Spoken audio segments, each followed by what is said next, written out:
I stood at the altar with a borrowed smile and a hollow chest, listening to the doors breathe open and closed behind me. Each creak was a promise breaking, each footstep that wasn't theirs landed like a verdict. When the music softened and the seats stayed empty, I understood something without being told. I was alone in a room built for witnesses. They didn't call, they didn't text.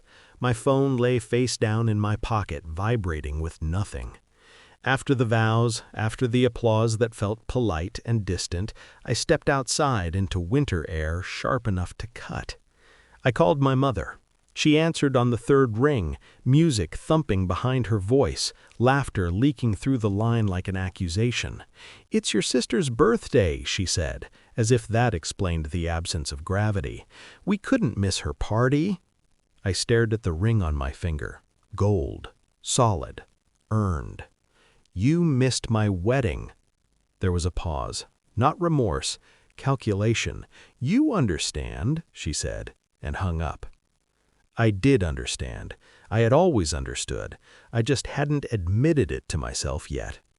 We weren't always like this. I remember a kitchen table cluttered with bills and promises, my father's hands shaking as he signed forms he didn't read, my mother watching me like a ledger that balanced the family. I was the dependable one, the quiet one, the one who sent money without being asked and asked permission to breathe. When my sister needed lessons, I paid. When my parents' roof leaked, I wired the funds. When their pride cracked under the weight of retirement, I became the glue. They called it family. I called it duty. I mistook obligation for love because it wore the same clothes. My sister was the sun. I was the scaffolding. The signs were there long before the wedding, the way they spoke about my life as a side project, the way my accomplishments arrived as footnotes to her plans, the way my engagement was received with a nod and a reminder about the party they were throwing that same weekend. "It's already planned," my mother said. "You can work around it." I worked around everything. Until I didn't. The night after the wedding, I opened my laptop and stared at the spreadsheets I kept for them. Rent, utilities, medical insurance, quiet debts I'd absorbed so they wouldn't feel small. I didn't cry. Tears are inefficient. I closed the files and renamed the folder. Closed. That was the moment the shift happened. Not rage, clarity. I didn't stop taking care of their financial needs out of spite. I stopped because the truth had finally introduced itself, and it was punctual. Love doesn't require invisibility. Loyalty doesn't demand erasure.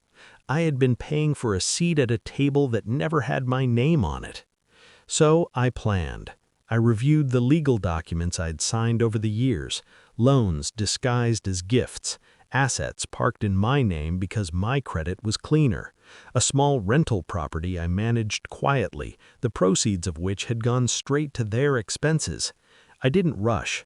I annotated. I consulted. I listened more than I spoke. I changed nothing publicly. I smiled at family dinners. I sent flowers to my sister's next celebration. I let them think the silence in my bank transfers was a delay, a mistake, a temporary lapse in the weather of my generosity. Behind the scenes, I corrected the paperwork. I transferred the property into a trust, mine, perfectly legal, perfectly documented. I notified tenants with kindness and precision. I rerouted payments. I closed joint access to accounts I'd funded. I paid off the last lingering obligation and kept the receipts like prayers. Then I waited. The call came 3 weeks later. My father this time. His voice was smaller than I remembered. "There's been a problem," he said. "The account." "I know," I said. "I fixed it." Silence, then confusion, then fear, blooming slowly. "What do you mean?" "I mean," I said, "I fixed my mistake." They asked for a meeting. I agreed. Not out of mercy, out of respect for timing. We sat in their living room, the furniture I'd helped buy, arranged like a tribunal. My sister wasn't there. She never stayed for the aftermath. My mother folded her hands, already preparing to be wronged. My father stared at the floor. I spoke calmly. I always do when the knife is sharp. I won't be funding your lives anymore, I said. I won't be managing your assets or paying your bills. Everything is separated, clean, final. My mother laughed, brittle. You're being dramatic. Over a party? I leaned forward. Over a pattern. I slid the folder across the table.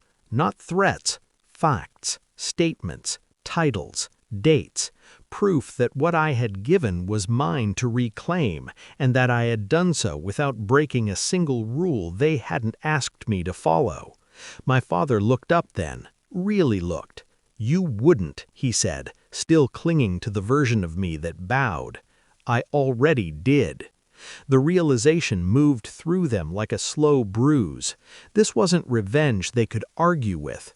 There was no scene to perform, no villain to point at, just the absence of a safety net they'd mistaken for gravity. Weeks later, the messages came.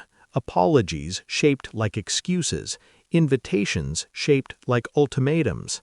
My sister called once, furious that I'd embarrassed them. I let it ring. The final confrontation happened quietly, a letter delivered by certified mail informing them that the trust would not be altered, that my involvement was concluded, that any further contact would be handled through counsel. No insults, no drama, just closure with a return receipt. I expected to feel hollow. Instead, I felt taller. On anniversaries, I think about that wedding day. The empty seats, the cold air, the ring heavy on my finger. I think about the moment I stopped confusing endurance with love, the moment I chose myself without asking permission. Justice doesn't always shout. Sometimes it signs its name, stamps the page, and walks away. They taught me how to give. I taught myself when to stop. And that lesson, quiet, permanent, was the only inheritance I ever needed.